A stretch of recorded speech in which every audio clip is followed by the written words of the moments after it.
Welcome to my board game QuickStart guide for Puerto Rico. This is the rules video. If you still need to set up the game, you should watch my setup video before this one. Puerto Rico is a competitive game about colonizing and developing a Caribbean island.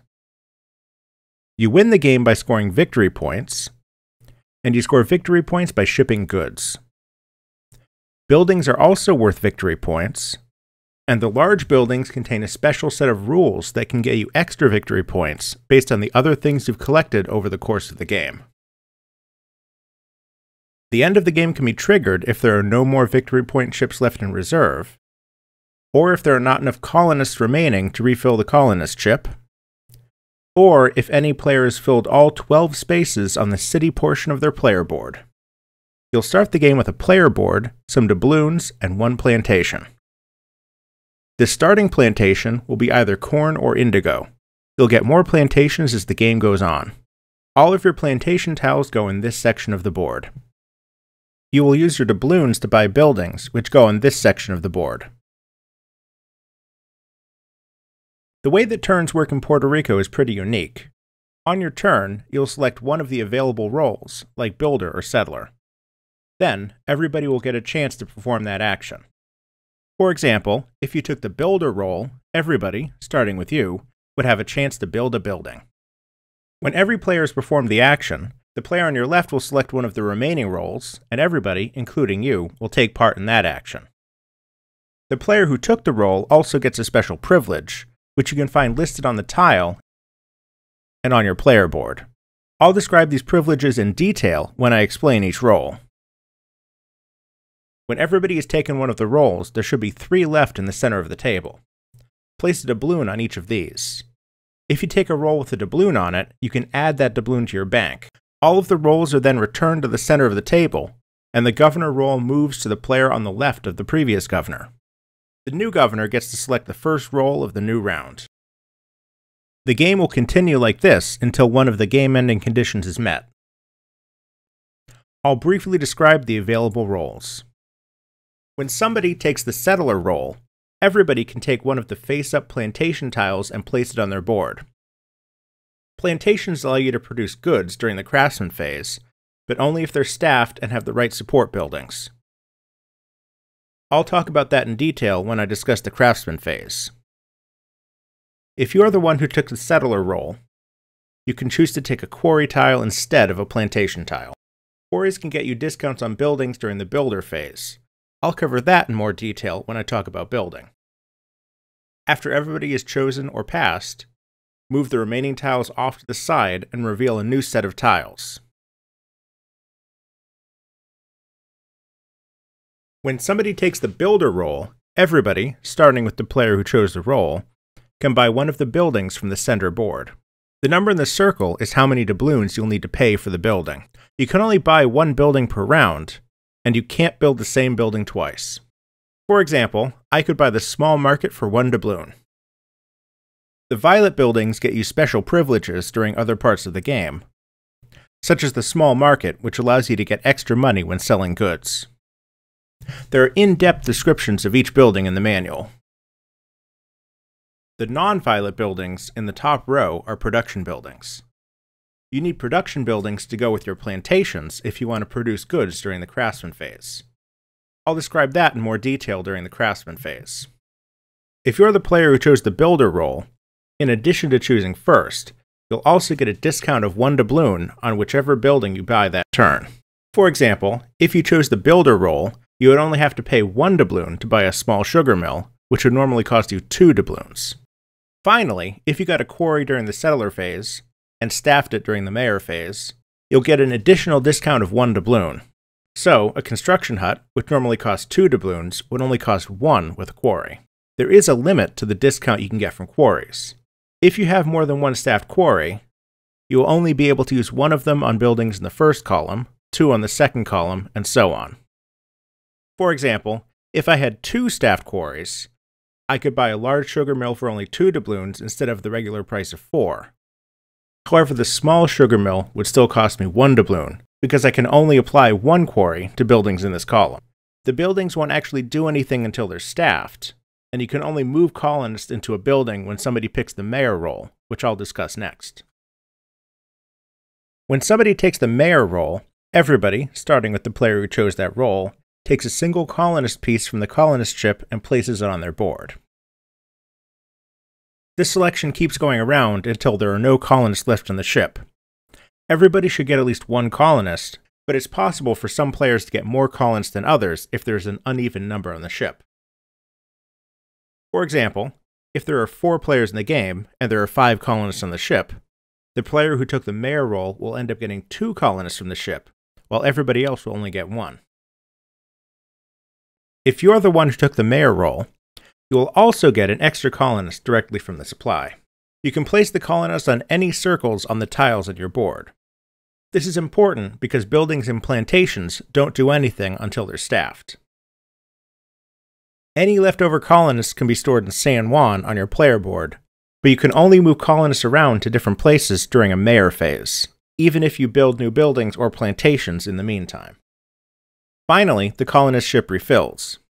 Count up the number of empty circles on the city part of everybody's player board, and place 1 colonist on the ship for every empty circle. There will always be at least 1 colonist on the ship for each player in the game, so if there aren't that many open circles, add that many instead.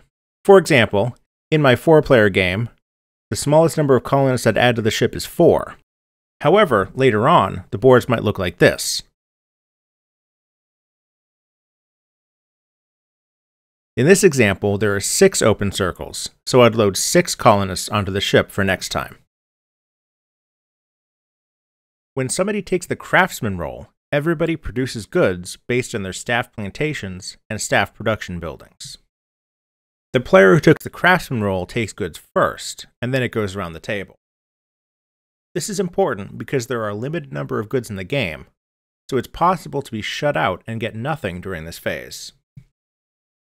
If you're the player who chose the role, you can take 1 additional barrel of something that you produce from the supply, but only after everyone else has gotten their goods. All of the plantations, except for corn, have corresponding production buildings. Both need to be staffed for that plantation to produce this turn. For example, if I have an indigo plantation and a corresponding indigo production building, I'd be able to produce a single barrel of indigo. However, if my indigo building was unstaffed, I wouldn't produce any. The large production buildings don't need to be fully staffed to produce. If I had 1 staffed indigo plantation, I'd only need 1 colonist staffing the building to make 1 barrel of indigo. Corn can be produced without any production buildings. When somebody takes the trader role, everybody, starting with the current player, can try to sell a good at the trading house. This is one of the main ways that you get money to buy buildings. If you sell a good at the trading house, you'll get a number of doubloons from the bank, depending on the good. The prices can be found on the trading house tile.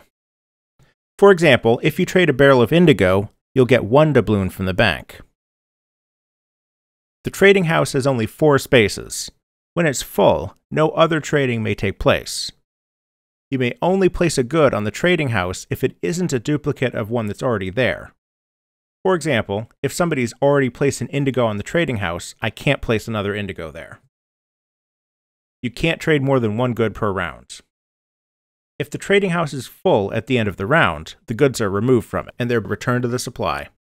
However, if the trading house is not full at the end of the round, it does not clear, and will be partially full next time somebody picks the trader role.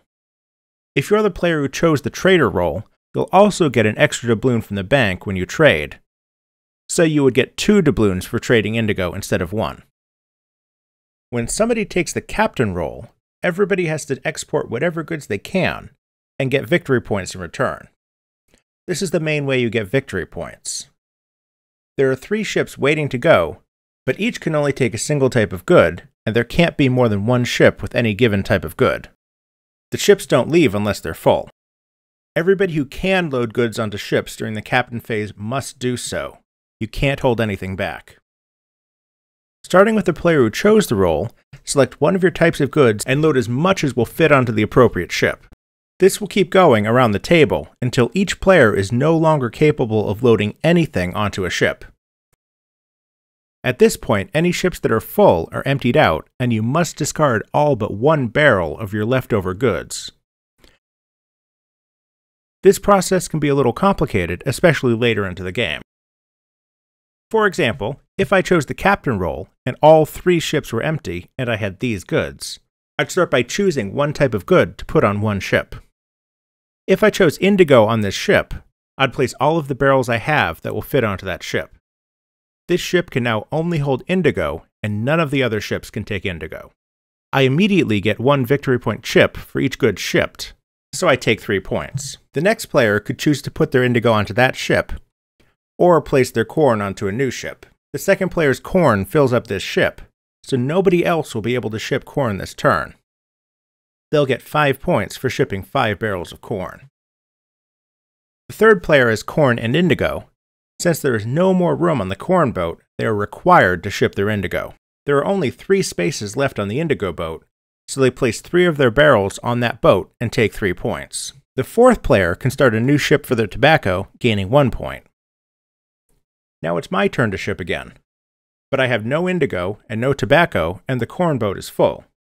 I can't ship any more goods this round.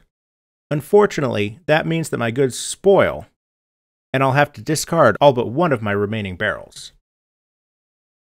The second player has tobacco, and so puts 2 barrels on the tobacco boat and takes 2 points. The third player can't ship anything else and has to discard all but 1 remaining barrel.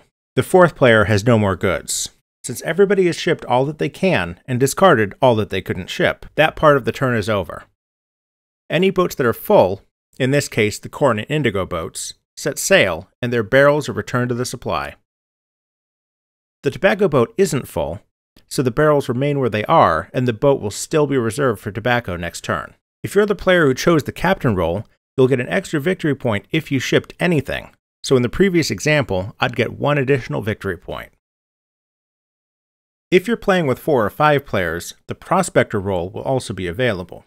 When you choose the Prospector role, you immediately get 1 doubloon from the bank, and nobody else gets anything. It may seem strange to not take one of the more active roles, but sometimes the best move is to do nothing.